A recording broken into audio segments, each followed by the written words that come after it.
Namlıq şor kitabni qormi keldi ya tıqala. Qorimiz lekin tangları nayt qoyuq şirnilik chiqdi ya tıqala. Az quvvatlik narsalar bilan ajoyib narsa topaolaysizlar. Oldi bilan mashtaq gap anglaydigan kalniki yumshoq yerida tez sing'irlik bedeni tuxmischilik cho'nglik torabda yaqib olamiz. Andaki qozonga muvofiq may qo'yib normal qizig'anda shakar yoki muzlama solsangizdan bo'ladi. Shakarni bir qizartirib olmaysiz. Andaki go'shtni qo'rib mashtaq qizargan vaqtida yuraklarni besib qizartiramiz.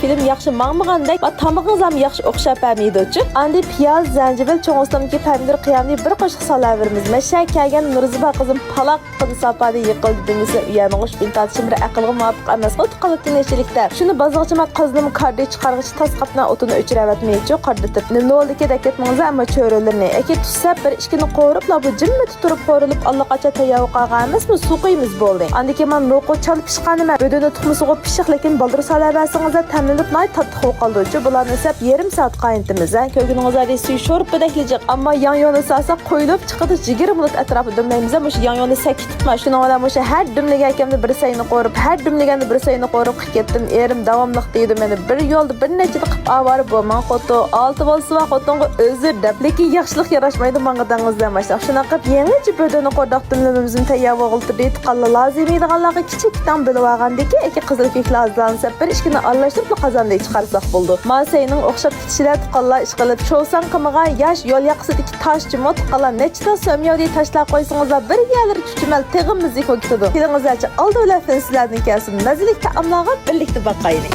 Quvvata ashar matadil hayot nomli sho'r kitabni qormi keldi ya tıqala. Qorimiz lekin tangları nayt qo'yuq shirnilik chiqdi ya.